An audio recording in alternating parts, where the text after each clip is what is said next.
Data পাওয়া গেছে? Sir data বলতে স্যার ওই যে প্যাকেট গুলা পাওয়া যায় কি, যে প্যাকেটের পিছনে যে ডাটা গুলো আছে। হ্যাঁ, প্যাকেটটার ছবিটা নিয়ে নিবা, তাহলে তো হলো। ছবিটা নিলে মোবাইলের ছবিতে ডাটা উঠবে, ওই ডাটা থেকে তুমি লিখতে পারবে কম্পিউটার। জি স্যার। বুঝলি? জি প্যাকেট স্যার। ধরো পাইলে না, কিন্তু প্যাকেটের গায়ের ছবি নিতে বলছিলাম। যদি প্যাকেট ওরা না দেয়, লিফলেট না দেয়, তাহলে ওই প্যাকেটের গায়ের যে লেখা, লিফলেটের যে পোর্শন লেখা আছে, ওই লেখার ছবিটা তুমি জাস্ট স্ন্যাপ নিয়ে নিলা। স্ন্যাপ নিয়ে তোমাদেরকে গতবার একটা ইয়ের কথা বলছি না, চার্ট যেভাবে তৈরি করতে বলছি, খেয়াল আছে? জি স্যার, দেখাচ্ছিলেন দেখাইছিলাম স্যার। মনে হয়, দেখাইছিলাম জি স্যার। তোমাদেরকে। ওইভাবে করতে হবে। আর তো কোনো কনফিউশন দেখছি না, আর কি কনফিউশন বলো? স্যার তাহলে স্যার আপনাকে আমরা যদি ফাইনালি মানে এই ইয়াটা ফিল আপ করে দেই, যে তথ্যগুলো ফিল আপ করে দেই, তাহলে তো হবে স্যার, নাকি ছবি দিতে হবে? ছবি দিও, এই ইমেল তোমার আছে, ছবি দিতে তো আর তোমার ইয়ে নেই, অসুবিধা জি নেই। জি স্যার, ঠিক আছে স্যার। ছবিটাও দিও। ছবিটা দিলে হলো কি, তুমি ছবি যে কালেকশন করছো এটা বোঝা গেল আর। আচ্ছা ঠিক আছে স্যার। বোঝানি? আর ইয়ে তো দিলাই, ওটা তো দিলাই আসছে না। স্যার আমরা মনে হয় কয়েকদিন আপনাকে ছবি হ্যাঁ, সেন্ড তোমাদের অনেকের পেয়েছি মেল আমি। যাই হোক, অনেকের মেল পেয়েছি, সবারটা পাইনি, তো এই জন্য নাম ধরে বলছি না, আমি ওভার ইন জেনারেল বলছি। যারা যারা দাওনি তাদের কথা বলছি আর কি। বেশ কয়েকটা মেল আসছে আমার কাছে। স্যার শুধু ছবি দিয়েছি, কিন্তু কোনো হচ্ছে পিডিএফ এর আকারে ওই ইনফরমেশন গুলো মানে লিখে দেইনি। না, ইনফরমেশন গুলো তোমরা তৈরি করো ওইভাবে, এটা তোমাদের জন্য সবচেয়ে বেশি জরুরি। প্যাথোলজিতে এটাই জরুরি হবে, এটা ডিজিটাল বা মনে রাখো সবসময়। এটার দ্বারাই বোঝা যাবে তুমি গাছের কত ভালো ডাক্তার হবা, আদারওয়াইজ তো এগুলো লাভ নাই। তুমি বাইরে ঘুরবা ফিরবা, একদম তোমাকে জিজ্ঞেস করবে, কিছু বলতে পারবো না, বলে জানি না এটা কি করবো, জানি না, তাহলে তো লাভ হলো না, বুঝলি? এই কৃষি করে লাভ হলো না। প্যাথোলজি করে তখনই লাভ হবে যখন তোমার চাচা বা খালু খালা জিজ্ঞেস করবে একটা জিনিস, এই আমার পিয়ারের কাছে এটা হয়েছে, বলতে কি করবো। যখন তুমি স্মার্টলি একটা সাজেস্ট করতে পারবা, বুঝবে যে হ্যাঁ এটা ভালো ইউনিভার্সিটিতে পড়ে, এ ভালো জায়গায়, এ ভালো কিছু শিখছে আর কি। আর ইন অ্যান্ড এভারেজ যদি খালি গল্প করে এটা জানি না এটা কি, আসলে সাবজেক্ট বলতে হবে এই সেই, তো এইগুলো তাহলে দেখবা যে সারা জীবনে বলতেই হবে। বুঝলি? তুমি যদি ডাক্তারের কাছে যাও, ডাক্তার যদি বলে এটা আমি বুঝতে পারতেছি না, তাহলে হবে? তুমি আর যাবা চিকিৎসার জন্য? এইটা এইটা এইটা বিষয়টা হচ্ছে, এটা এই জন্য বলছি, এটা তোমাদের একেবারে প্রফেশনাল আর কি। এই জিনিসটা ভালো করে করো। একটা হচ্ছে রোগ চেনা, যেমন আজকাল ক্লাস নিব দেখবা রোগের উপর, রাইস ডিজিজ, রোগ চেনা এবং এটা প্রেসক্রিপশন করা, এই দুটাই আমাদের এখন কাছ থেকেও হেল্প পাবা তোমরা। আমি যে ক্লাসগুলো নিব এখান থেকেও হেল্প পাবা তোমরা অনেক, এইটা তৈরিতে। আমি আলটিমেটলি চাচ্ছি যে, আমি চাইছি বিষয়টা এরকম না যে আমি আমার দরকার, বিষয়টা এরকম না, এটা আমারও দরকার। তোমার সঙ্গে জানিয়ে আমি আবার কিছু প্র্যাকটিস করলে আমারও আবার হয়তো বা ইমপ্রুভ হবে। আর নতুন কোনো কেমিক্যালস বাজারে আসলে সেটাও আমি জানবো, এটা একটা উদ্দেশ্য। আর তোমার দরকার এটা আরো বেশি। স্যার তো আমাদের শুরু কেউ মনে হয় জয়েন হতে পারছে না কিছু, হ্যাঁ, আমাদের কিছু গ্রুপমেট মেবি জয়েন হতে পারছে না, তাদেরকে একটু যদি অ্যাডমিট করে নিতেন। না সবাই অ্যাডমিট করাই আছে এখানে। জি স্যার, ঠিক এখানে আছে স্যার। আমাদের আর রিকোয়েস্ট কেউ নাই, আমার আর অ্যাডমিট রিকোয়েস্ট কেউ নাই, যে কয়টা সপ্তাহে অ্যাডমিট করাই আছে। 27 জন, আমি সহ 27, মানে 26 আছে। আর তোমরা ইয়ে দিয়ে দাও, ওই যে চ্যাট বক্সে নাম আর রেজিস্ট্রেশন নাম্বারটা দিয়ে দাও।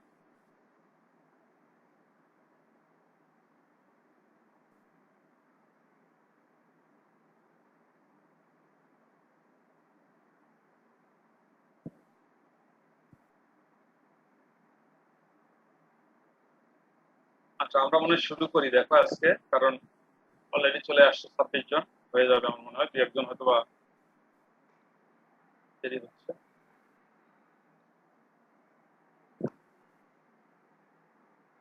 আচ্ছা, স্ক্রিনটা কি শেয়ার হচ্ছে, দেখতে পাচ্ছ রাইস ডিজিজ লেখা এটা?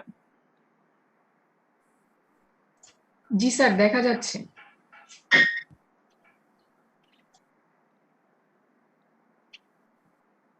আচ্ছা, আমরা আজকে রাইস ডিজিজ নিয়ে শুরু করব। এটা এটা এটা একটা শর্ট স্টাডি আর কি, short.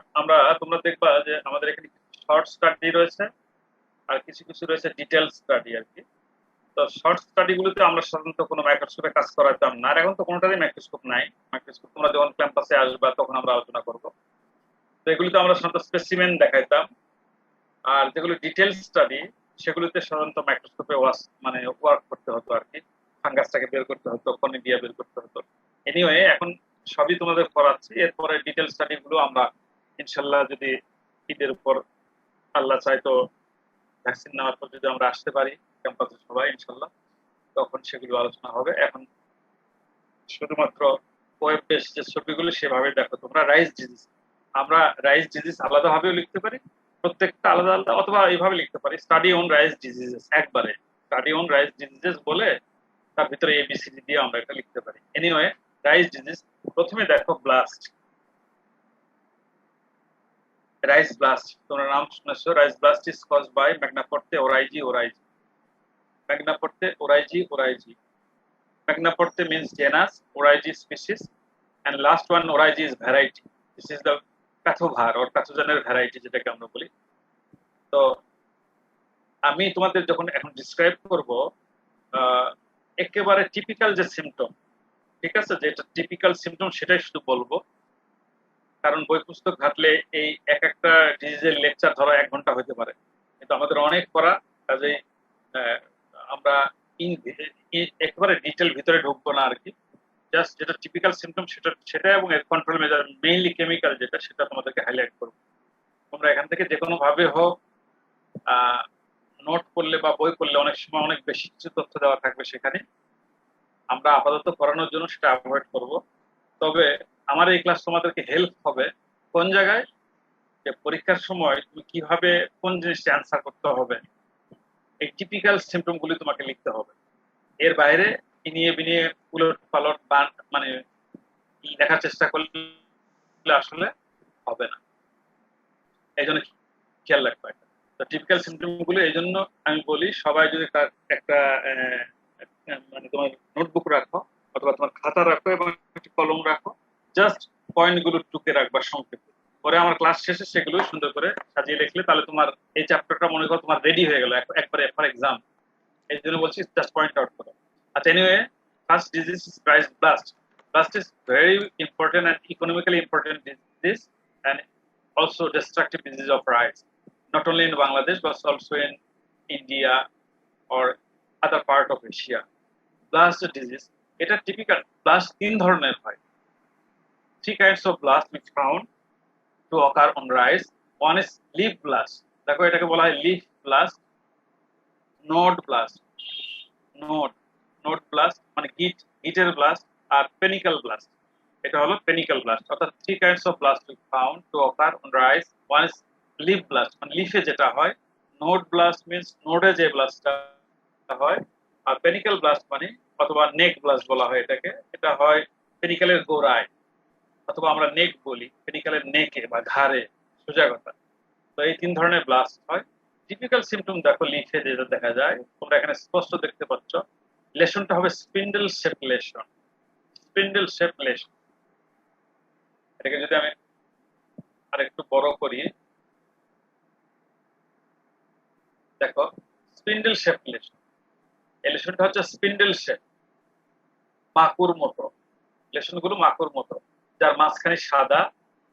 The lesions are spindle shaped with whitish center and brown to deep brown margin, অর্থাৎ মাঝখানে সাদা, চারপাশে বাদামি অথবা গাঢ় বাদামি, এবং স্পট গুলোর শেপ হলো স্পিন্ডল বা মাকুর মতো। অনেকে বলে চোখের মতো, তো তোমরা চোখের মতো না বলে স্পিন্ডল শেপ বলবা, স্পিন্ডল, SPINDL, স্পিন্ডল, স্পিন্ডল অর্থ মাকুর।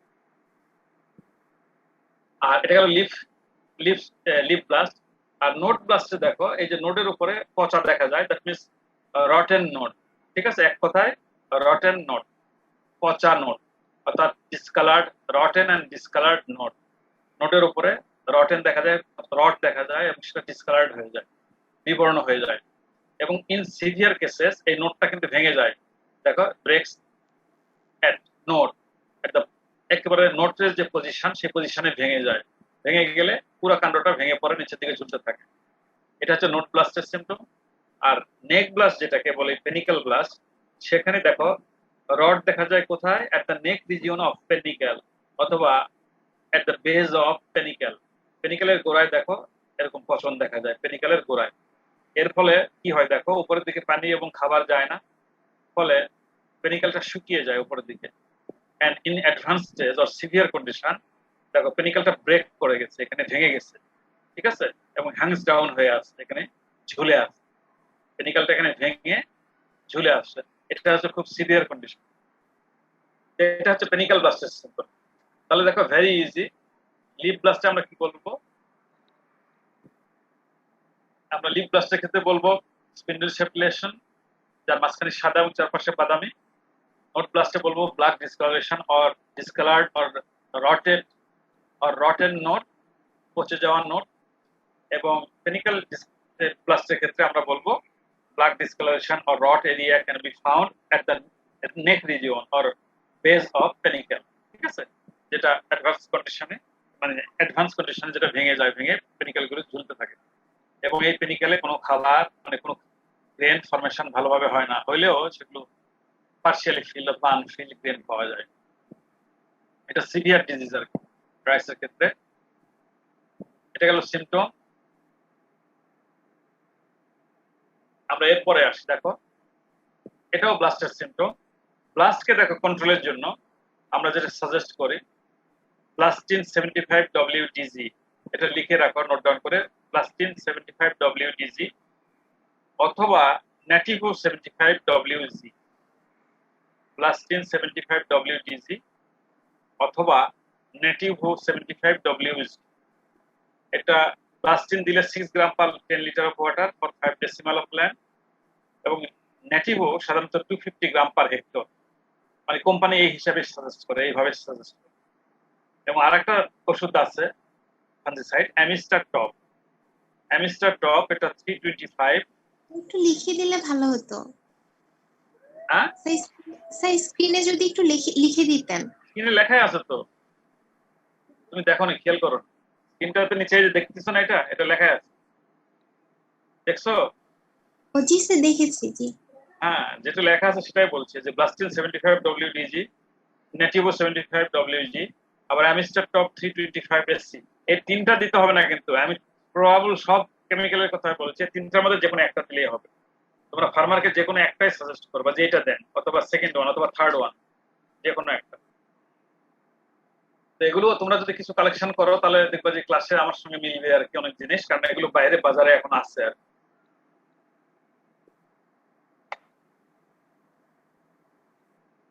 এরপরে দেখো ব্রাউন স্পট। স্যার একটা কোশ্চেন ছিল। হ্যাঁ বলো। স্যার এটা প্রিভেন্টিভ মেজার আমরা কিভাবে নিতে পারি যাতে এই রোগটা না হয়? অনেক প্রিভেন্টিভ মেজার আছে, অনেক প্রিভেন্টিভ মেজার আছে, সেগুলোকে যদি আমি আলোচনা করতে যাই তাহলে তো আচ্ছা আমি বলি, আমি তোমাদেরকে আগেই বলেছি আমি শুধুমাত্র টিপিক্যাল যে কেমিক্যাল কন্ট্রোল সেটাই শুধু বলে যাব। প্রিভেন্টিভ মেজারের মধ্যে দেখো, আমরা যদি তোমরা তোমাদেরকে পড়ানো হয়েছে কিনা বা কোন ইয়ারে জানি না, আমরা যখন প্লান্ট ডিজিজ কন্ট্রোল করি আমরা সাধারণত ডিজিজ ম্যানেজমেন্ট বলি, ম্যানেজমেন্টকে দুই ভাগে ভাগ করি আমরা। প্লান্ট ডিজিজ ম্যানেজমেন্টকে আমরা দুই ভাগে ভাগ করি, ঠিক আছে। এক ভাগকে বলা হয় এক্সক্লুশন, এক্সক্লুশন দ্যাট মিন্স বর্জন। এটা মূলনীতি, কিন্তু প্লান্ট ডিজিজ ম্যানেজমেন্টের মূলনীতি দুইটা, একটা হচ্ছে এক্সক্লুশন বা বর্জন, আর পাশে থাকে থেরাপি, থেরাপি মানে ট্রিটমেন্ট, ঠিক আছে।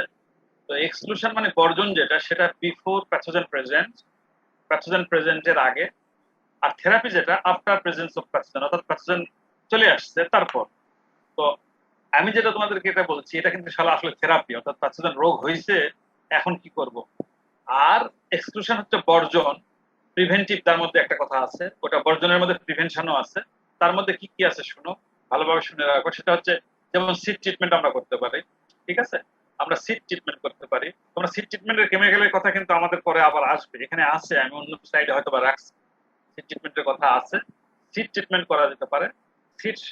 Seed should be collected from disease free area, ঠিক আছে, ডিজিজ ফ্রি এরিয়া থেকে সিড কালেকশন করা যেতে পারে। ল্যান্ড সিলেকশনের বিষয় রয়েছে, ভালোভাবে জমি সিলেকশন, যেমন আমি যদি পালস করি এক ধরনের জমি হবে, ধান করতে গেলে আরেক ধরনের জমি হবে, কোনটা নিচু হবে কোনটা উঁচু হবে, এরকম। একটা হচ্ছে স্যানিটেশন প্র্যাকটিসেস, তারপরে রয়েছে রেজিস্ট্যান্ট ভ্যারাইটি, ঠিক আছে, তারপরে রয়েছে তোমার টাইম অফ সোয়িং, অর্থাৎ সোয়িং টাইমকে একেবারে কম বেশি করে বা অপটিমাম সোয়িং যদি আমি করি তাহলে ডিজিজ এসকেপ হবে, প্রিভেনশন হবে, ঠিক আছে। ফার্টিলাইজার ম্যানেজমেন্টের কথা আছে। ফার্টিলাইজার ম্যানেজমেন্ট যদি আমরা করি, সেভাবে ব্যালেন্স ফার্টিলাইজেশন করি, সেভাবে হবে। অর্থাৎ জমি ভালোভাবে যদি প্রস্তুত করি, ল্যান্ড সোলারাইজেশন করি বা সয়েল সোলারাইজেশন করি, এগুলো বিভিন্ন ধরনের ওয়ে আছে। ডিজিজ রেজিস্ট্যান্ট ভ্যারাইটি অথবা ডিজিজ টলারেন্ট ভ্যারাইটি যদি আমরা ইউজ করি, ঠিক আছে, অথবা যে ভ্যারাইটিগুলো ডিজিজকে এসকেপ করতে পারে সেগুলোর মাধ্যমে আমরা প্রিভেনশন করতে পারি। তারপর কোয়ারেন্টাইনের মাধ্যমে আমরা প্রিভেনশন করতে পারি। এরকম কিন্তু there are so many way to control the disease. আমি তোমাদেরকে মেইনলি কিন্তু আসলে এবং যেগুলো বললাম সেগুলো কিন্তু তোমার সব ডিজিজের ক্ষেত্রে কমন, সব ডিজিজের ক্ষেত্রে কমন। যেমন তুমি যদি এখন ব্যাকটেরিয়াল লিভ ব্লাইট নিয়ে আলোচনা করো, ধরো ব্লাস্ট তো গেল, তুমি বলবা যে হ্যাঁ কালটিভেশন অফ রেজিস্ট্যান্ট ভ্যারাইটি, যে রেজিস্ট্যান্ট ভ্যারাইটি আমরা পাই তাহলে কালটিভেট করা যেতে পারে। হ্যাঁ, এটা সবার ক্ষেত্রেই হবে, ঠিক আছে, এটা একটা। আবার যেমন crop rotation to be done, crop rotation করতে হবে, এটা একটা কমন, ঠিক আছে। তো ওভারে গেলে বুঝতে পারছো কিনা? জি স্যার। হ্যাঁ, এগুলো হচ্ছে তোমাদের মনে করো সব ডিজিজের ক্ষেত্রে এগুলো কমন হবে, ঠিক আছে। কিছু কিছু তার মধ্যে পেয়ে যাবে, দেখো আমি হয়তো যেখানে যেখানে ইম্পর্টেন্ট সেগুলো রাখছি আমার ধারণা। না হলে সিড ট্রিটমেন্ট একটা অপশন আছে, যেমন প্রোভ্যাক্স 200 ডব্লিউপি দিয়ে সিড ট্রিটমেন্ট, অথবা অটোস্টিন 50 ডব্লিউডিজি, এটা একটা কেমিক্যাল, সেটাতে সিড ট্রিটমেন্ট। এগুলো দিয়ে সিড ট্রিটমেন্ট করলে সাধারণত সিড বোর্ড এবং সয়েল বোর্ড দুই ধরনের ডিজিজই কন্ট্রোল হয়। এনিওয়ে, এগুলো গেল তোমার ব্লাস্টের কন্ট্রোল। এখন দেখো brown spot which is caused by bipolaris sporigy. Brown spot is caused by bipolaris sporigy.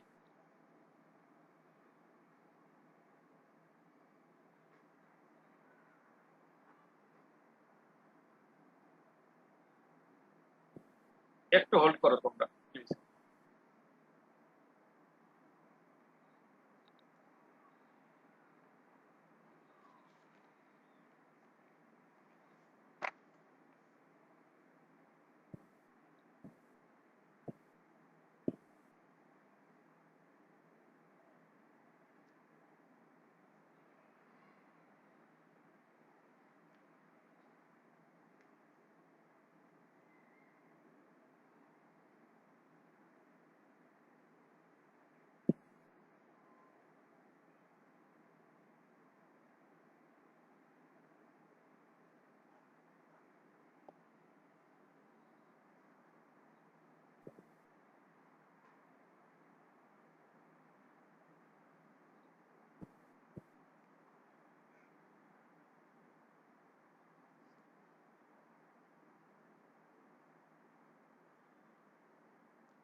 এই যে দেখো, এগুলো হচ্ছে প্রিন্সিপাল। এটা আমার আরেকটা স্লাইডে ছিল। হ্যাঁ, এটা হচ্ছে কমন, এটা হচ্ছে যে কোনো প্লান্ট ডিজিজ ম্যানেজমেন্টের প্রিন্সিপালকে আমি যেটা বললাম একটু আগে, দেখো এক্সক্লুশন মানে বর্জন, বিফোর প্যাথোজেন প্রেজেন্স, আর থেরাপি হচ্ছে আফটার প্যাথোজেন এস্টাবলিশড। এই থেরাপির মধ্যে স্প্রেইং কেমিক্যালস যেগুলো আমরা তোমাকে বলছি, আর বর্জনের মধ্যে যেভাবে আমরা প্রতিরোধ করতে পারি সেগুলো যেমন seed treatment, selection of field, selection of area of land, selection of seed, তারপরে ডিজিজ এসকেপিং ভ্যারাইটি যেগুলো আমি বললাম, অথবা resistant variety, inspection and seed certification, এর মাধ্যমে আমরা প্রতিরোধ করতে পারি। প্লান্ট কোয়ারেন্টাইন যেটা বললাম, eradication of insect vector and crop residues, এবং ক্রপ রোটেশন, এগুলোর দ্বারা কিন্তু আমরা আসলে তোমাকে প্রতিরোধ করতে পারি, অর্থাৎ রোগ আসা হতে আমরা ফসলকে রক্ষা করতে পারি। কাজে এই যে এই কয়েকটা তোমার সব ডিজিজের ক্ষেত্রেই যাবে, সবগুলোর ক্ষেত্রে তুমি কমনলি বলে দিতে পারো। যেমন সিড ট্রিটমেন্ট টু বি ডান, ঠিক আছে, এটা কমনলি তুমি বলে দিতে পারো এইভাবে। তাহলে আমরা কোথায় ছিলাম? আচ্ছা দেখো ব্রাউন স্পট।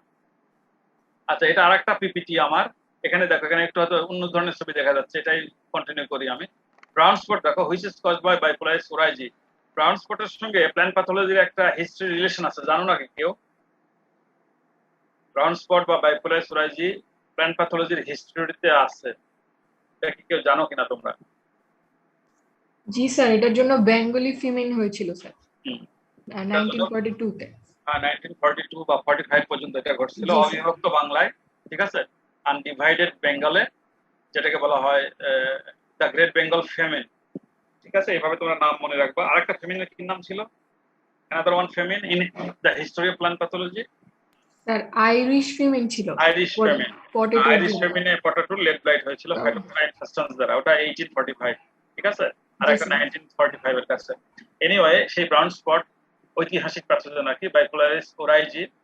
এই ক্ষেত্রে টিপিক্যাল সিম্পটম দেখো, brown spot which is surrounded by yellow halo, ছোট ছোট বাদামি দাগ, বাদামি দাগ তার চারপাশে হলুদ বলয়, বাদামি দাগ যার চারপাশে হলুদ বলয়, এটা হচ্ছে টিপিক্যাল সিম্পটম, ঠিক আছে, এইটুকু বললেই হবে। Brown spot which is surrounded by yellow halo is the typical symptom of the disease. এবং এটা শুধু not only occur on leaf, এটা কিন্তু আসলে ইনফেকশন করে সিডেও। দেখো সিডেও এক ধরনের ব্লাড ডিসকালারেশন করছে এবং সিডে এক ধরনের ভেলভেটি অ্যাপিয়ারেন্স দেখা যায়।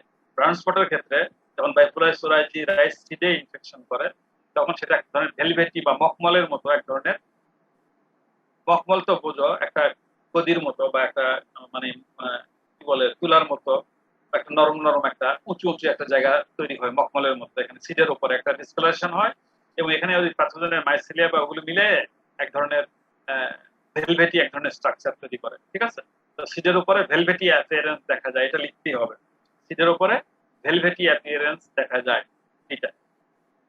এটা হচ্ছে বাইপোলারিস ওরাইজির কনিডিয়া। দেখো কনিডিয়া একটু বাঁকা, সেটা বাঁকা, ঠিক আছে, কনিডিয়াটা অনেক একেবারে প্রায় 10 থেকে 12 সেপটেশন পর্যন্ত হইতে পারে। Narrow brown leaf spot which is caused by Cercospora oryzae, এটাও ব্রাউন স্পট, তবে পার্থক্য এটাই, দেখো স্পটগুলো একটু সরু, ঠিক আছে, সরু আর লম্বা, এই জন্য এটাকে বলা হয় ন্যারো ব্রাউন লিফ স্পট। এক্ষেত্রেও যেরকম ব্রাউন স্পট থাকে, অনেক সময় চারপাশে ইয়েলো হ্যালো থাকে, অনেক সময় ইয়েলো হ্যালো থাকেও না বা পরে তৈরি হয়, ঠিক আছে, কিন্তু এটা সরু বাদামি দাগ বলা হয়, এটাও ধানের একটা গুরুত্বপূর্ণ রোগ। এক্ষেত্রে বলতে হবে elongated spot, elongated brown spot surrounded by yellow halo, এভাবে বললে হবে। এটা narrow brown leaf spot which is caused by Cercospora oryzae. দেখো এটাও ন্যারো ব্রাউন লিফ স্পট এবং এই ন্যারো ব্রাউন লিফ স্পটও কিন্তু পরবর্তীতে ভেনে অ্যাটাক করে, ভেনে অ্যাটাক করলে ভেন ডিসকালারেশন হয়, এরকম ভেন ডিসকালারেশন হয়। এখন ব্রাউন স্পট এবং ন্যারো ব্রাউন লিফ স্পট দুইটার ক্ষেত্রে দেখো কন্ট্রোল মেজারটা দেখো, ব্রাউন স্পট এবং ন্যারো ব্রাউন লিফ স্পট যেহেতু একই ক্যাটাগরির প্যাথোজেন, দুটা স্পট, এক্ষেত্রে হেলদি সিড সোয়িং, ওই যেটা প্রতিরোধের কথা এখন জানলা তুমি, হেলদি সিড সোয়িং আমরা নিয়োগ করব। Seed treatment to be done with Provax 200 WP or Autostin 50 WDG at the rate of 2.5 gram per kg seed. Seed treatment with Provax 200 WP or Autostin 50 WDG at the rate of 2.5 gram per kg seed. And foliar spraying to be done with TIL 250 EC, TIL 250 EC, এটা দিয়ে অথবা Proud 25 EC, এটা আমরা spray করতে পারি। এটা 10 ml আমরা TIL অথবা Proud নেব, 10 লিটার ওয়াটারের সঙ্গে মিলিয়ে 5 ডেসিমাল অফ ল্যাম্প স্প্রে করতে পারবো।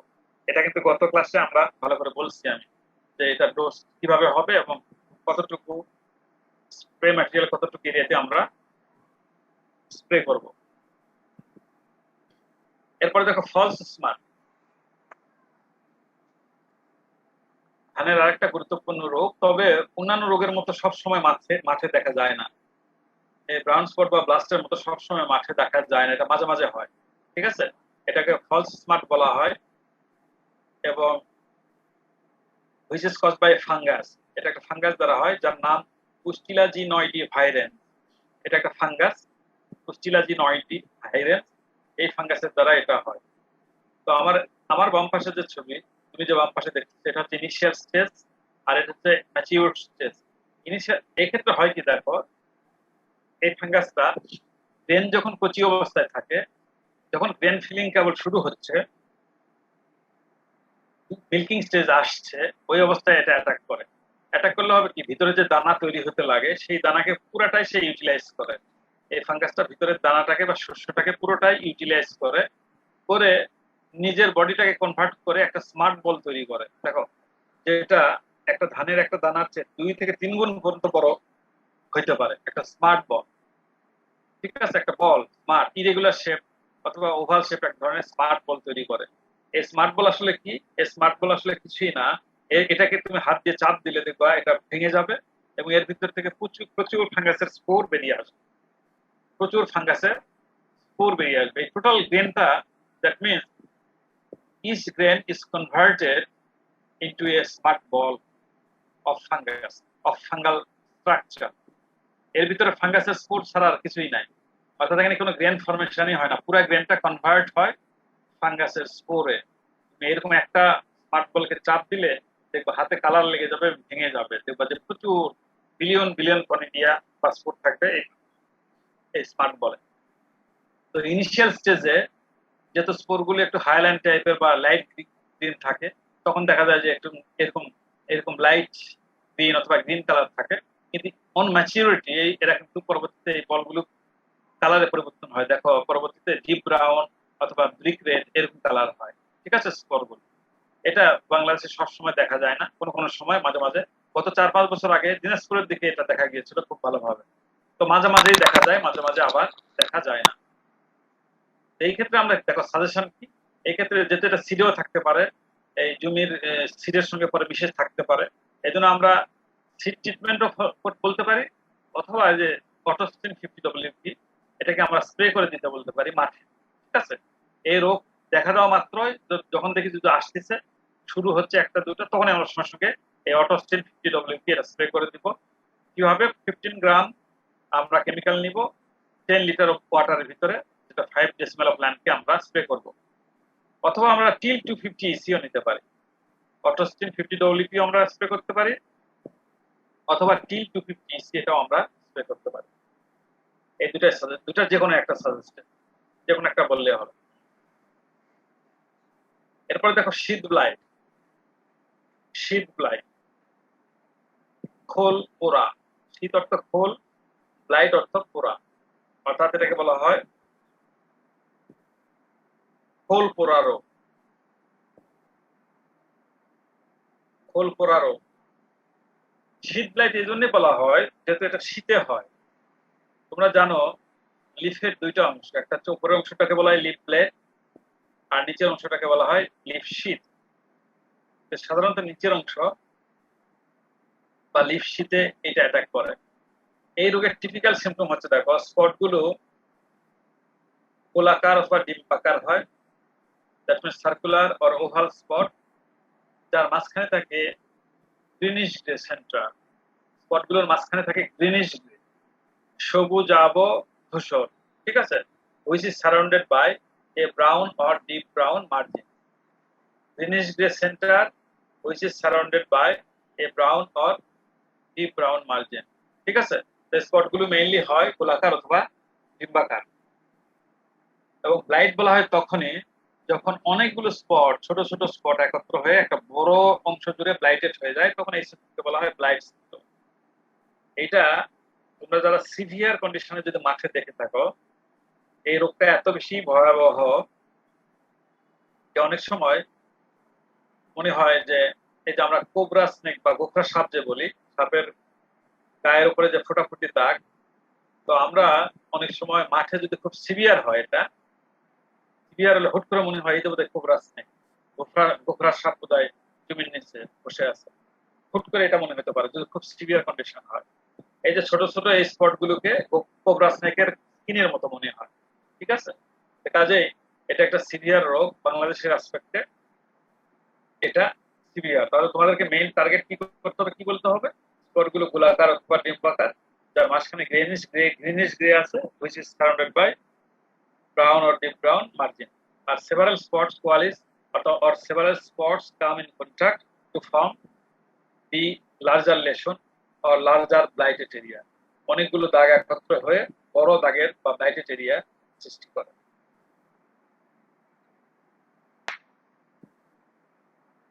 এই যে এটা একই সিমটম, এটাও শীত ব্লাইট, একই সিমটম। দেখো শীত ব্লাইটের আবার শীত ব্লাইট কজ বাই রাইজোক্টোনিয়াস সোলানি, এটা বলা হয়নি। দেখো রাইজোক্টোনিয়াস সোলানি ছত্রাক, তোমরা নাম শুনেছো, লেভেল 2 তে আমরা বলেছি, আমি পড়িয়েছি তোমাদেরকে রাইজোক্টোনিয়াস সোলানি।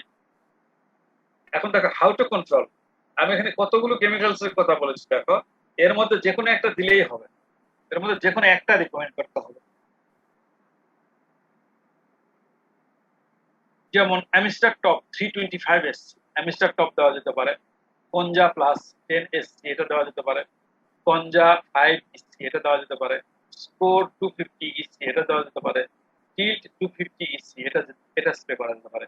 এর মধ্যে যে কোনো একটা কিভাবে স্প্রে করবা, 5 ml ফাঞ্জিসাইড, 5 মিলিলিটার ফাঞ্জিসাইড 10 লিটারের পানিতে মিশিয়ে 5 ডেসিমাল ল্যাম্প স্প্রে করা যাবে। 5 decimal of lamp can be spread. সুতরাং এগুলো হচ্ছে তোমাদের কেমিক্যাল। এর মধ্যে যে কোনো একটা অবশ্যই আমরা সাজেস্ট করবো, সবগুলো নয়, যে কোনো একটা।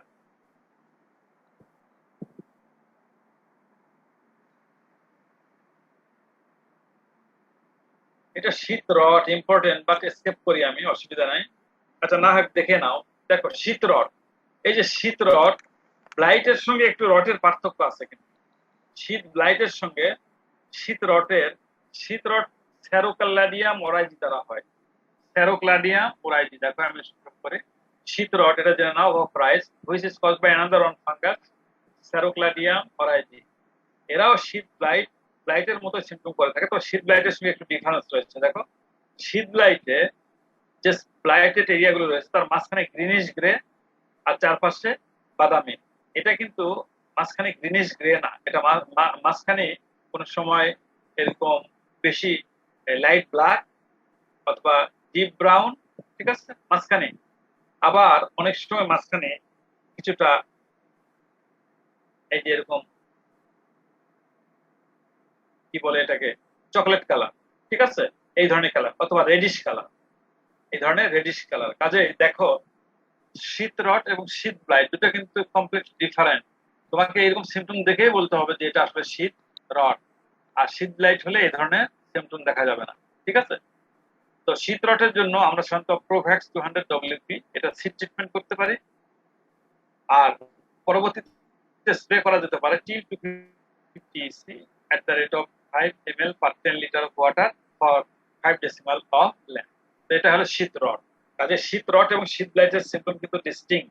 শীত ব্লাইটের ক্ষেত্রে বলতে হবে কি যে ইরেগুলার বা সার্কুলার স্পট দেখা যাচ্ছে, যার মাঝখানে হচ্ছে greenish grey which is surrounded by brown to deep brown margin. আর শীত রডে কি, শীত রডে লেশনটা হচ্ছে একেবারে হয় লাইট ব্ল্যাক অথবা অর এরকম রেডিশ, ঠিক আছে, রেডিশ কালার, যেটা স্পেসিফিক সার্কুলার বা ওভাল ওই ধরনের কোনো শেপ নাই। এটা একটা ব্লাইটেড এরিয়া, অর্থাৎ একটা লার্জার লেশন দেখা যায়, এবং এই ক্ষেত্রে কন্ট্রোল হচ্ছে till 250 EC। Bacterial leaf blight BLB, another one important disease, BLB।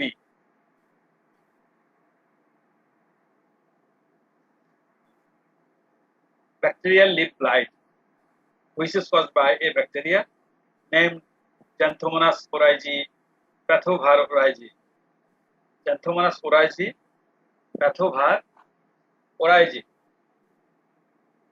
এই ক্ষেত্রে কি দেখো, ব্যাকটেরিয়া গুলো সাধারণত টিপ হতে আক্রমণ শুরু হয়, লিফের টিপে আক্রমণ শুরু হয়, এবং গাছের পাতা মরে যেতে থাকে, উইদারিং হয়, স্ট্র কালারে পরিবর্তিত হয়, এবং এটা হয় শীর্ষ থেকে আস্তে আস্তে পাতার দুই পাশ দিয়ে নিচের দিকে। দেখো পাতার পাশ দিয়ে হয়েছে, এই যে পাতার পাশ দিয়ে হয়েছে, সবসময় পাতার সাইড দিয়ে হয়, ঠিক আছে, পাতার দুই পাশ দিয়ে হয়। এই জন্য আক্রমণ শুরু হয় কোথায়, লিফের শীর্ষে, এবং দেন ইট প্রোগ্রেস ডাউন দ্য মার্জিন। এটা নিচের দিকে যেতে থাকে, মানে পাতার মার্জিন বরাবর, দুই পাশের মার্জিন বরাবর, ঠিক আছে। এটা হচ্ছে টিপিক্যাল সিমটম, এটা হচ্ছে BLB। আর একটা রোগ আছে BLS, ব্যাকটেরিয়াল লিফ স্ট্রিক, এটাকে বলা হয় ব্যাকটেরিয়াল লিফ স্ট্রিক। তো ব্যাকটেরিয়াল লিফ স্ট্রিকের এক্ষেত্রে লিপ ব্লাইটের সঙ্গে মেইন পার্থক্য হচ্ছে এই ক্ষেত্রে এটাও আক্রমণ উপরে শুরু হয়, কিন্তু পুরো পাতা জুড়ে স্ট্রিক দেখা যায়, এরকম স্ট্রিক মানে দাগ, লম্বা লম্বা দাগ দেখা যায়, লম্বা লম্বা এরকম দাগ দেখা যায়, এই জন্য বলা হয় ব্যাকটেরিয়াল লিফ স্ট্রিক। তো ব্যাকটেরিয়াল লিপ স্ট্রিকের ক্ষেত্রে এবং ব্যাকটেরিয়াল লিপ ব্লাইটের ক্ষেত্রে দুটার ক্ষেত্রেই কন্ট্রোল একই ধরনের। আচ্ছা, bacterial lip স্ট্রিকের অর্গানিজমটা Xanthomonas oryzae pathovar ওরাইজি কোলা, ওখানে ছিল কি জ্যান্থোমোনাস ওরাইজি, প্যাথোভার ওরাইজি। দেখো ব্যাকটেরিয়াল লিপ লাইটের ক্ষেত্রে ছিল কজাল অর্গানিজমটা Xanthomonas oryzae, pathovar oryzae. Virus for bacterial leaf streak, দেখো name of the organism is Xanthomonas oryzae, pathovar oryzicola. এখন কন্ট্রোল দুইটা রোগের ক্ষেত্রে একই যেহেতু ব্যাকটেরিয়া দ্বারা হয়, দেখো কন্ট্রোল হচ্ছে ব্যাকট্রোবান, foliar spraying to be done with ব্যাকট্রোবান 20 WP। এটা হচ্ছে ব্যাকটেরিয়া মারার ওষুধ, বাজারে আছে। সচরাচর ব্যাকটেরিয়া কন্ট্রোল করার জন্য ভালো ওষুধ বা ব্যাকটেরিয়াসাইড বাজারে নেই, কিন্তু এই একটা ওষুধ ব্যাকট্রোবান, এই ব্যাকটেরিয়াসাইড, এটা দোকানে আছে, কিনতে পারবা ব্যাকট্রোবান। আর একটা কাজ করা যায়, দেখো থিওভিট, যদি আমরা থিওভিট একটা ফাঙ্গিসাইড তোমরা জানো, থিওভিট 80 WP, এটা থেকে 60 গ্রাম নিলাম। আর পটাশ সার যেমন মিউরেট অফ পটাশ, সেটা 60 গ্রাম নিলাম, নিয়ে দুইটা ভালো করে 10 লিটার পানিতে মিশাইলাম, মিশায় 5 ডেসিমাল অফ প্ল্যান্টকে এটা স্প্রে করা যায়।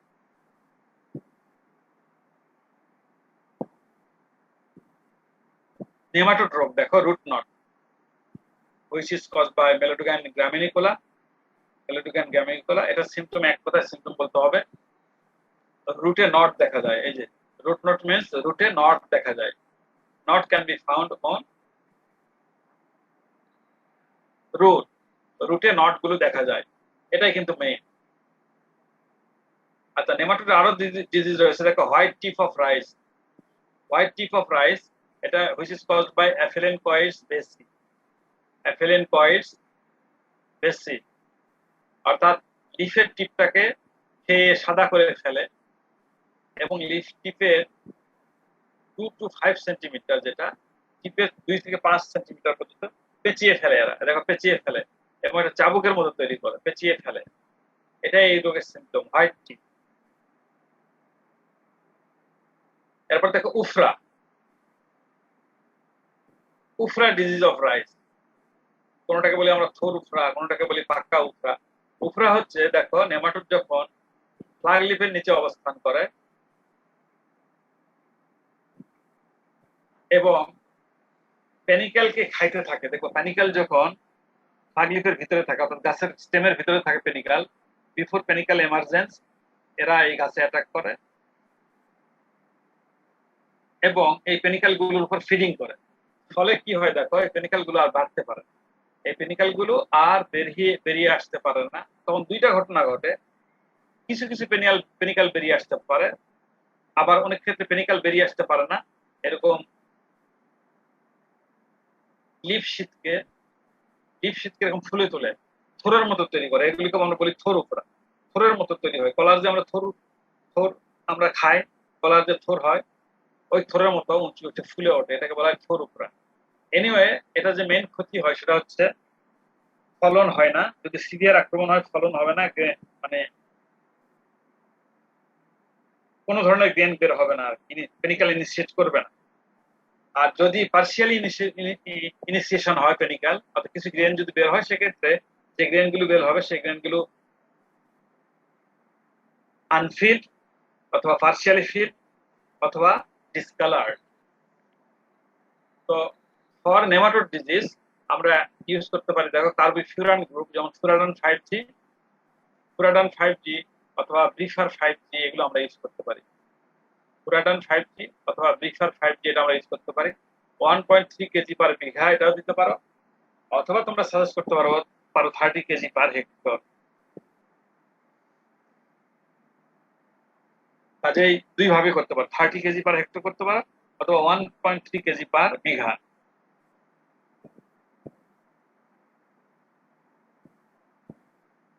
রাইসের আর একটা গুরুত্বপূর্ণ রোগ, দেখো টুংরো,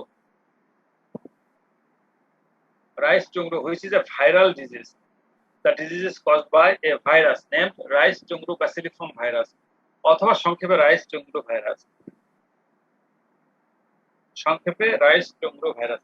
এখানে দেখো লিফের সিম্পটম দেখাই যাচ্ছে সহজেই, যে লিফে কি দেখা যাবে, লিফ ইয়েলো হয়ে যাবে, এটা একটা পুরো মাঠ দেখা যাচ্ছে, দেখো একটা মাঠের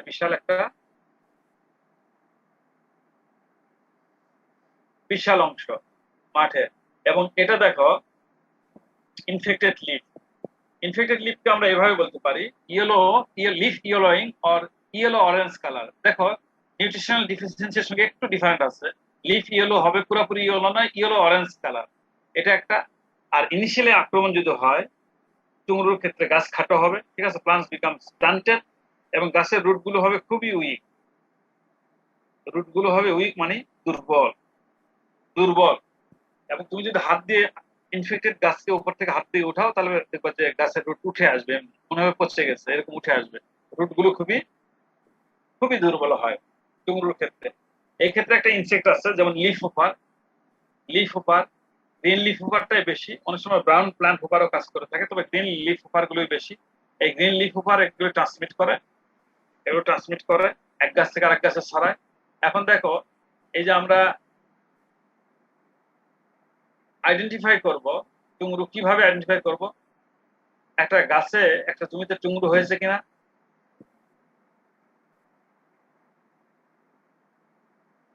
সেটা বোঝার উপায় আছে। দেখো আমাদের গাছে মানে টুংরু অ্যাটাক করেছে কিনা আমরা প্রথমে দেখবো প্রেজেন্স অফ লিফ হোপার। ওখানে আমরা লিফ হোপার গুলো দেখতে পাবো yellowing or orange yellowing leaves, অর্থাৎ লিফ গুলো হবে ইয়েলোইং অথবা orange yellow. Discoloration begins from the leaf tip. অর্থাৎ লিফের শীর্ষে ডিসকালারেশন শুরু হবে এবং প্রোগ্রেস ডাউনওয়ার্ডস, নিচের দিকে আসবে। স্টান্টিং অর্থাৎ গাছ স্টান্ট হবে মানে খাটো হবে, এন্ড ইজি আপরুটিং অফ প্ল্যান্টগুলোকে ইজিলি আপরুটিং করা যাবে, টানলে এমনি করে উঠে আসবে। তাহলে কন্ট্রোল কি করবো? এটা কন্ট্রোল হচ্ছে রেজিস্ট্যান্ট ভ্যারাইটি সাজেস্ট করব, সুইপিং নেট ওভার ভেজিটেশন, অর্থাৎ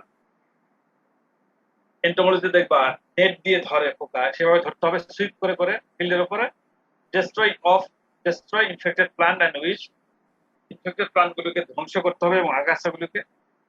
আর এখানে দুইটা কেমিক্যালের কথা আমরা বলবো, আইদার ইমিটাপ স্প্রে করতে পারো অথবা মিপসিন স্প্রে করতে পারো। ইমিটাপ স্প্রে করলে 1 ml পার লিটার, আর মিপসিন স্প্রে করলে 2.5 গ্রাম পার লিটার, 2.5 গ্রাম পার লিটার। অর্থাৎ আইদার ইমিটাপ অথবা মিপসিন তোমরা এটা রিকমেন্ড করবা। কার জন্য? ভাইরাস রোগের জন্য না, কিন্তু এটা রিকমেন্ড করতে হবে পোকার জন্য, যাতে ইনসেক্টটা মাঠে না থাকে।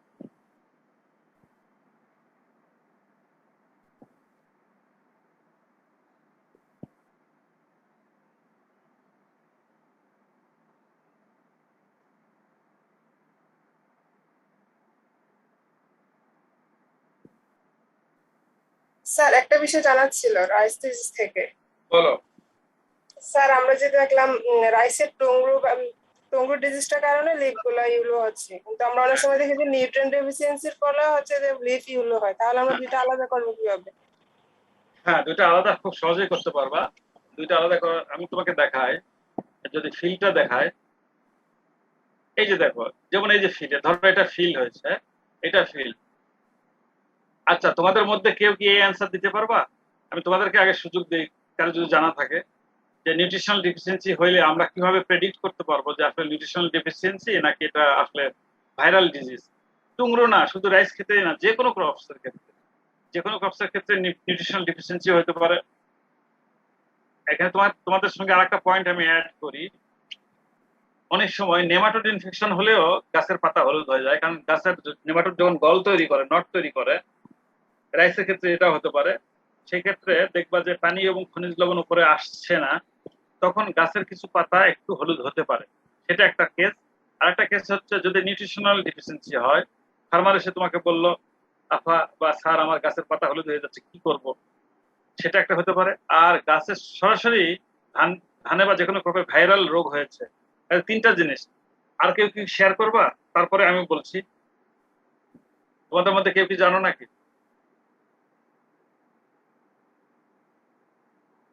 আচ্ছা আমি বলি, সেটা হচ্ছে প্রথম কথা ধরে নাও এই বিষয়গুলি ইনিশিয়ালি খুবই জটিল, অনেক সময় ভেরি কনফিউজিং, বিশেষ করে নেমাটোডের ক্ষেত্রে। নেমাটোডের ক্ষেত্রে দেখা যাচ্ছে অনেক সময় কনফিউজিং হয়। তো নেমাটোডের ক্ষেত্রে তোমরা বলবা, মাথায় রাখবা, যখন নেমাটোড দ্বারা গাছ হলুদ হয়েছে কিনা, তখন যে কোনো ক্রপসে হলে তোমরা গাছের রুট, একটা গাছের আংশিক রুট খনন করবা, ডিগিং করবা, করে রুটে দেখবা কোনো নোট আছে কিনা, এটা একটা।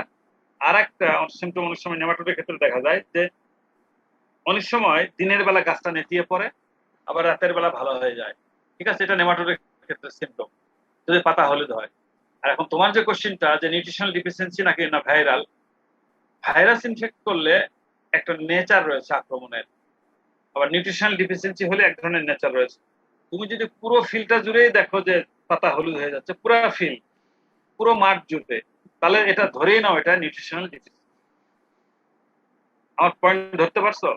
যদি পুরো মাঠটাই ধরে নাও যে হলুদ হয়ে যাচ্ছে পাতা, পুরো মাঠেই, তখন ধরে নিবা এটা একটা নিউট্রিশনাল ডিফিসিয়েন্সি।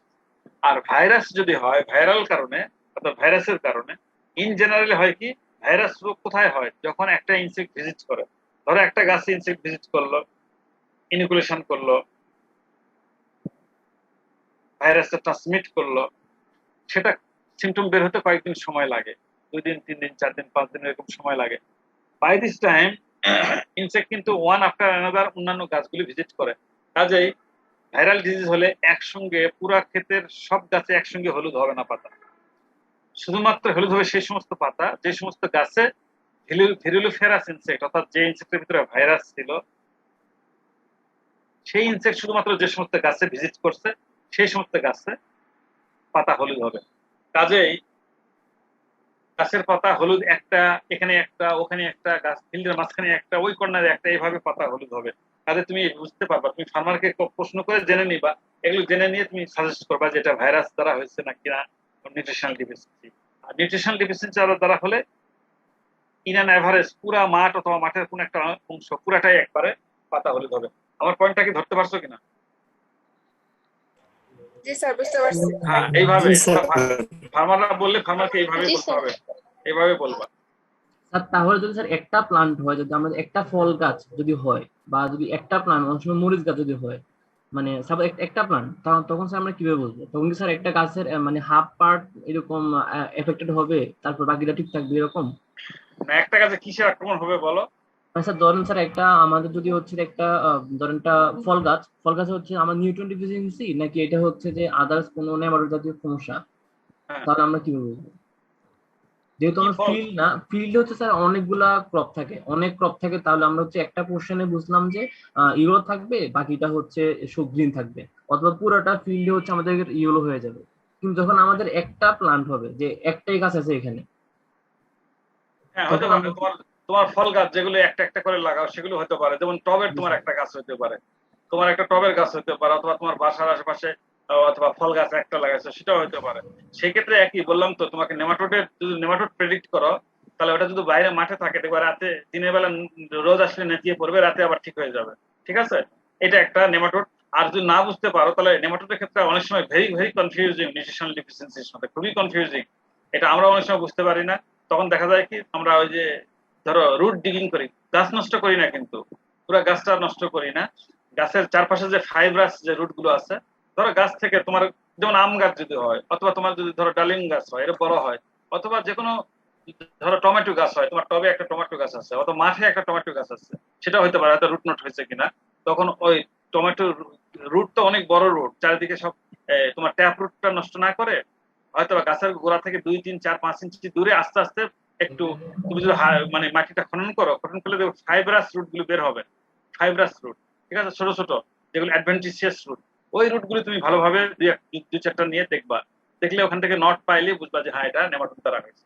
ঠিক আছে, আর ওভারঅল কিন্তু আদারওয়াইজ নিউট্রিশনাল ডিফিসিয়েন্সি হচ্ছে কিনা এটা তুমি তো নিজেই জানো, তুমি নিউট্রিশন দিছো কিনা গাছে। তুমি একটা ফিল্ডে, আমার যেমন যে জমিতে ভালোভাবে মনে করো নাইট্রোজেন, মানে ইউরিয়া টিএসপি এমপি দেওয়া হয়েছে একেবারে ইয়ে ধরে, রেট ধরে, যে রেটটা সাজেস্টেড, সেখানে তো আর নিউট্রিশনাল ডিফিসিয়েন্সি হবে না। এটা ইন জেনারেল তুমি তো জানবাই তুমি ফল দিছো কিনা। তবে যে ক্ষেত্রে তুমি নিউট্রিশন দিবা না যে কোনো গাছে, তখন মনে হবে এটা নিউট্রিশনাল প্রবলেম নাকি ভাইরাল প্রবলেম। তবে ভাইরাস প্রবলেমের সাথে সাথে অন্যান্য প্রবলেম হয়, যেমন ভাইরাসের ক্ষেত্রে লিফ ইয়েলো হয়ে যেতে পারে, আবার অনেক সময় লিফ লিফ দেখবা কার্লিং হবে, ক্রিঙ্কলিং হবে, লিফ মোল্ডিং হবে, লিফ ফোল্ডিং হবে। কাজেই লিফ ইয়েলোইং এর সাথে ওগুলোও পাবা, যদিও রাইসের ক্ষেত্রে নয়, যদিও রাইসের ক্ষেত্রে নয়। যেমন তুমি পাপায়ার ক্ষেত্রে লিফ মোজাইক থাকবে, ওর সঙ্গে লিফ কার্লিংও হয়ে যাবে। ঠিক আছে, তখন তোমার এটা আসলে বোঝাই যাবে। যেমন মরিচের ক্ষেত্রে তুমি যেটা বললা সিঙ্গেল গাছ, তুমি মরিচের ক্ষেত্রে আবার গাছের পাতা হলুদ হবে না, মরিচের ক্ষেত্রে গাছের পাতা হলুদ হবে না, মরিচের ক্ষেত্রে দেখবা গাছের পাতা কোঁকড়ায় যাচ্ছে শুধু, মরিচের ক্ষেত্রে দেখবা গাছের পাতা, মরিচ গাছের পাতা শুধু কোঁকড়ায় যাচ্ছে, তাহলে বুঝবা যে এটা এটা ভাইরাস, এটা একেবারে ভাইরাস। আর যদি মরিচের পাতা একেবারে হলুদ হয়, হলুদ হলে সেটা সেটা তুমি বুঝবা যে এটা নিউট্রিশনাল ডিফিসিয়েন্সি। আর নিউট্রিশনাল ডিফিসিয়েন্সির হলুদ আর ভাইরাসের হলুদ কিন্তু ডিফারেন্স আছে। যেমন মোজাইকের ক্ষেত্রে কিন্তু পাতা ফুটি ফুটি ফুটি ফুটি দাগ পড়ে, অর্থাৎ মোজাইকের মতো দাগ, প্রিন্টের মতো হয়ে যায়, ঠিক আছে। আর নিউট্রিশনাল ডিফিসিয়েন্সি হলে প্রিন্ট হবে এরকম ফুটি ফুটি দাগ পড়বে, ফোটা ফোটা দাগ পড়বে না, কিন্তু সে পুরা লিফের একটা জেনারেল একটা ইয়েলোইং। তুমি এখানে দেখো এই টুংরুর ক্ষেত্রে দেখো এই মাঠের মধ্যে কয়েকটা গাছ ইনফেক্টেড, এই দিয়ে কিন্তু সবুজ, তার মানে কি এখানে something happen by pathogenic cause, এটা বোঝাই যায়। এবং তুমি এই যে লিপগুলো দেখো, এই যে লিপটা যেটা ইয়েলো বা অরেঞ্জ ইয়েলো হয়েছে, নিউট্রিশনাল ডিফিসিয়েন্সির ক্ষেত্রে সাধারণত আরো অন্যভাবে হবে, ঠিক আছে, অন্যভাবে হবে। আবার এই একটা ক্ষেত দেখো, এই যে একটা ক্ষেত, যদিও এখানে কিন্তু প্রচুর আক্রমণ হয়েছে নেমাটোড, অনেকগুলো হয়েছে মানে এই ভাইরাসের, যেটা টুংরু ভাইরাসের। বাট দেখো এই যে মাঝে মাঝে সবুজ, তার মানে সার দেওয়ার সময় কি আমরা এখানে সার দিচ্ছি আর এখানে দেইনি? না, বিষয়টা এরকম না। সার সাধারণত ধানের জমিতে সব জায়গায় ছড়ানো হয় সমানভাবে এবং চাষ দিয়ে মিশিয়ে দেওয়া হয়, কাজে এই যে এখানে সবুজ এভাবে থাকবে না। সুতরাং দেয়ার আর সাম আদার থিং। এবং এখানে এই টুংরুর ক্ষেত্রে আরেকটা বিষয় আমরা বলছি, গাছ খাটো হয়ে যাবে, এটা একটা বিষয়।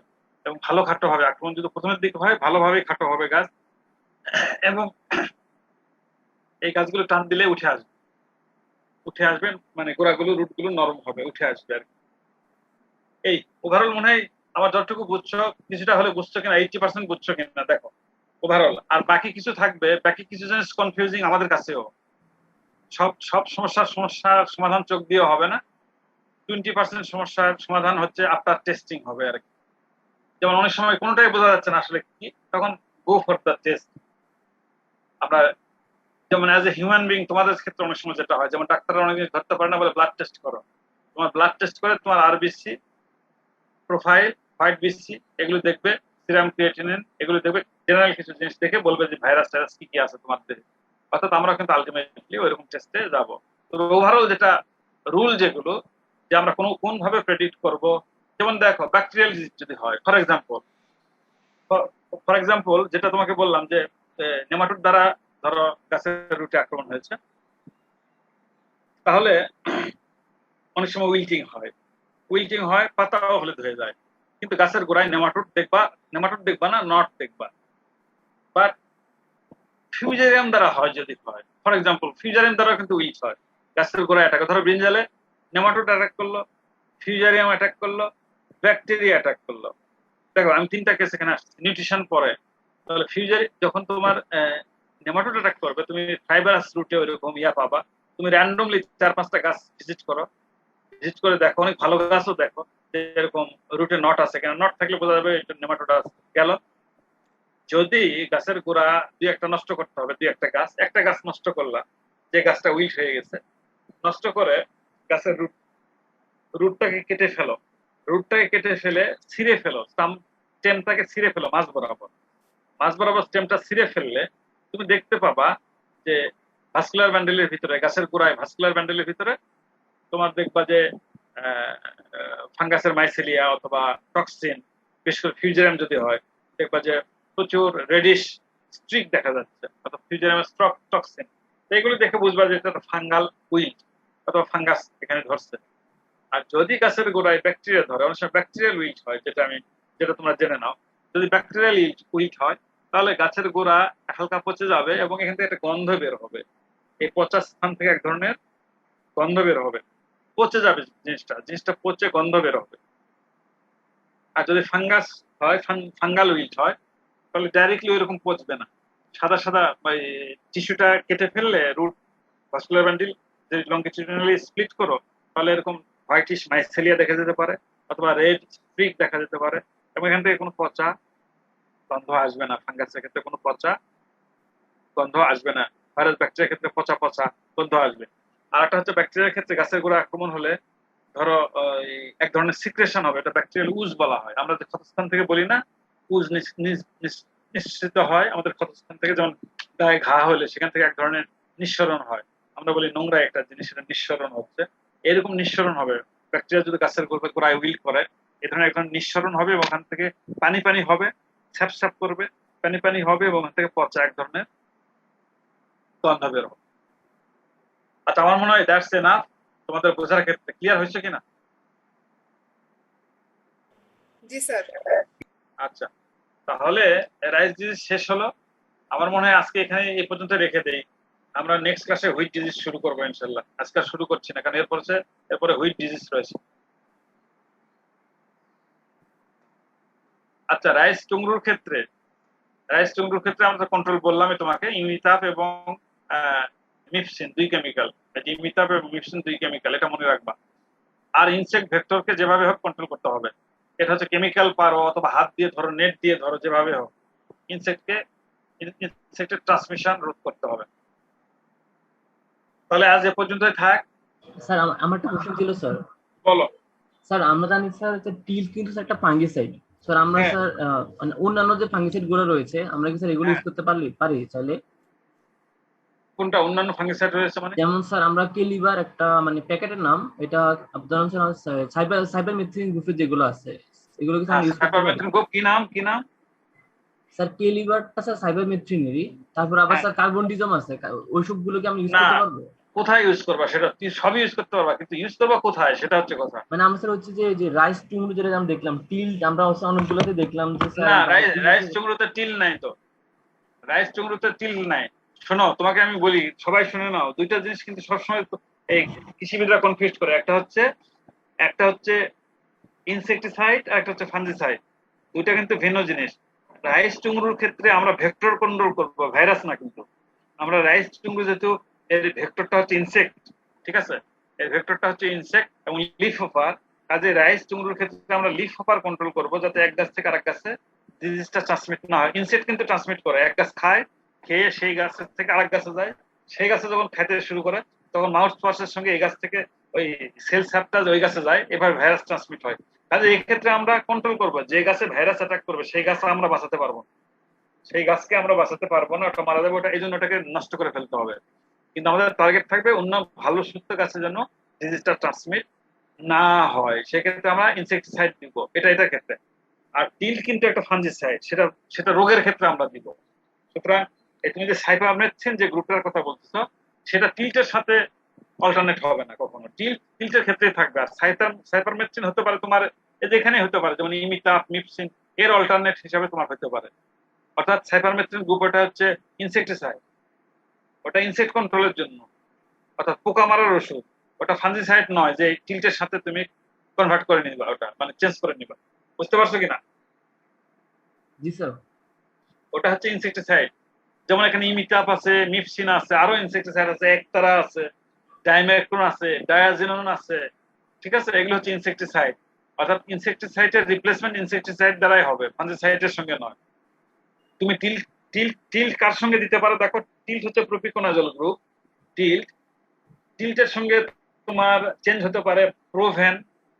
টিল্টের বদলে তুমি প্রোভেন দিতে পারো, ওটাও প্রোপিকোনাজল গ্রুপ। টিল্টের বদলে দিতে পারো প্রোপিকন, ওটা আরেকটা কোম্পানির। টিল্টের বদলে দিতে পারো তুমি প্রাউড, ঠিক আছে। যেমন এগুলো সব একই, যেমন টিল্ট, আমি আবার বলি, টিল্ট, প্রোভেন, প্রাউড, প্রোপিকন, স্কোর, এগুলো কাছাকাছি। কাজে এইগুলো তুমি চেঞ্জ করতে পারো।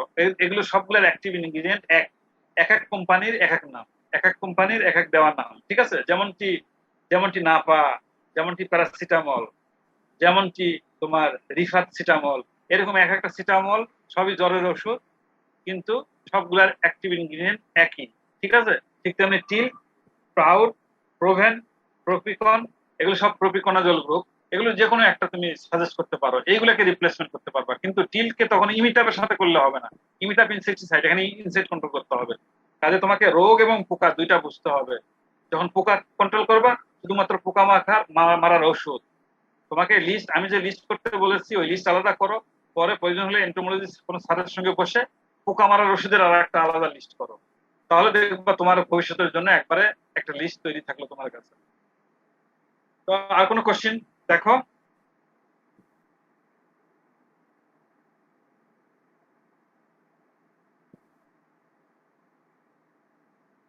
যদি না থাকে আর কোনো কোশ্চেন, হ্যাঁ বলো। স্যার প্রোপিকোনাজল গ্রুপের রিপ্লেসমেন্টে কি আমরা কার্বেন্ডাজিম বা অন্য কোনো ছত্রাকনাশক গ্রুপ দিতে পারবো? কি আবার বলো? স্যার প্রোপিকোনাজল তো একটা ছত্রাকনাশক, এটা রিপ্লেসে কি হ্যাঁ আমরা ধরেন কার্বেন্ডাজিম ও ছত্রাকনাশক এটা রিপ্লেস করতে হ্যাঁ, পারবো? না না, তোমাকে বুঝতে হবে। হ্যাঁ, রিপ্লেস রিপ্লেস বলতে তুমি তো দিলে তো কাজ কিছুটা। আমি যতগুলো ফাঞ্জিসাইড বলছি, তোমাকে যে রোগের সঙ্গে যে ফাঞ্জিসাইডটা লিখে বলছি না, সেই রোগের জন্য ওই ফাঞ্জিসাইডই হচ্ছে বেশি অ্যাপ্রোপ্রিয়েট। বুঝতে পারছো? তোমার জি বিভিন্ন স্যার। কোম্পানির ওষুধ থাকলেও দেখবা যে অনেক অনেক ওষুধ দিয়ে অনেক জায়গায় কাজ হয় না। যেমন যেখানে আমি টিল স্প্রে করেছি ব্রাউন স্পটে, সেখানে যদি তুমি যদি কার্বেন্ডাজিম স্প্রে করো, কাজ হবে, কিন্তু কিন্তু অত ভালো কাজ হবে না। কাজ হবে কিন্তু অত ভালো কাজ হবে না। টিল ফাঞ্জিসাইড যার অ্যাক্টিভ ইনগ্রিডিয়েন্টটা হচ্ছে প্রোপিকোনাজল, আর তুমি যেটা বললা কার্বেন্ডাজিম, এটা কিন্তু অ্যাক্টিভ ইনগ্রিডিয়েন্ট, এটা কিন্তু ঠিক। এটা কিন্তু তোমার ব্যাভিস্টিন। এটা হচ্ছে ফাঞ্জিসাইড হচ্ছে ব্যাভিস্টিন, অথবা ফাঞ্জিসাইডের নাম অটোস্টিন, যার ভিতরে কার্বেন্ডাজিম আছে। ঠিক আছে, কার্বেন্ডাজিম কিন্তু অ্যাক্টিভ পার্ট। কাজে এগুলো তোমাদেরকে তৈরি করে নিতে আমি বলেছি। আর আমি যেখানে যার জন্য যেটা বলেছি, সেটা সেটা রিপ্লেসমেন্ট, ভালো রিপ্লেসমেন্ট হবে না। ঠিক আছে, আমি আরো অনেক রোগ পড়াবো। যেমন তুমি যদি ধরো কি বলে পটাটো, যেমন অল্টারনেরিয়ার ডিজিজ হয়, সেক্ষেত্রে তোমার তোমার দিতে হবে রুভরাল। ঠিক আছে, রুভরাল হচ্ছে প্রিডিয়ন গ্রুপ। আবার তুমি যদি ফাইটোপথরার ক্ষেত্রে দাও আলু, লেড ব্লাইট, সেক্ষেত্রে দিতে হবে তোমার রিডোমিল।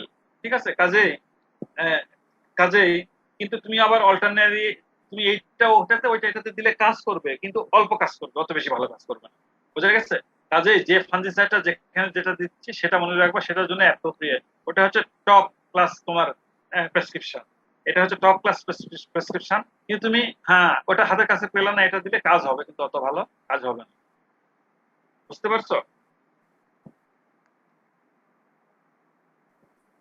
জি স্যার।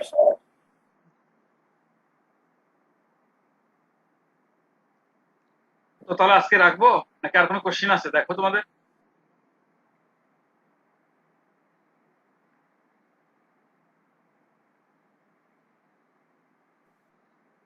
স্যার আমার মনে হয় স্যার আর কারো কোশ্চেন নেই।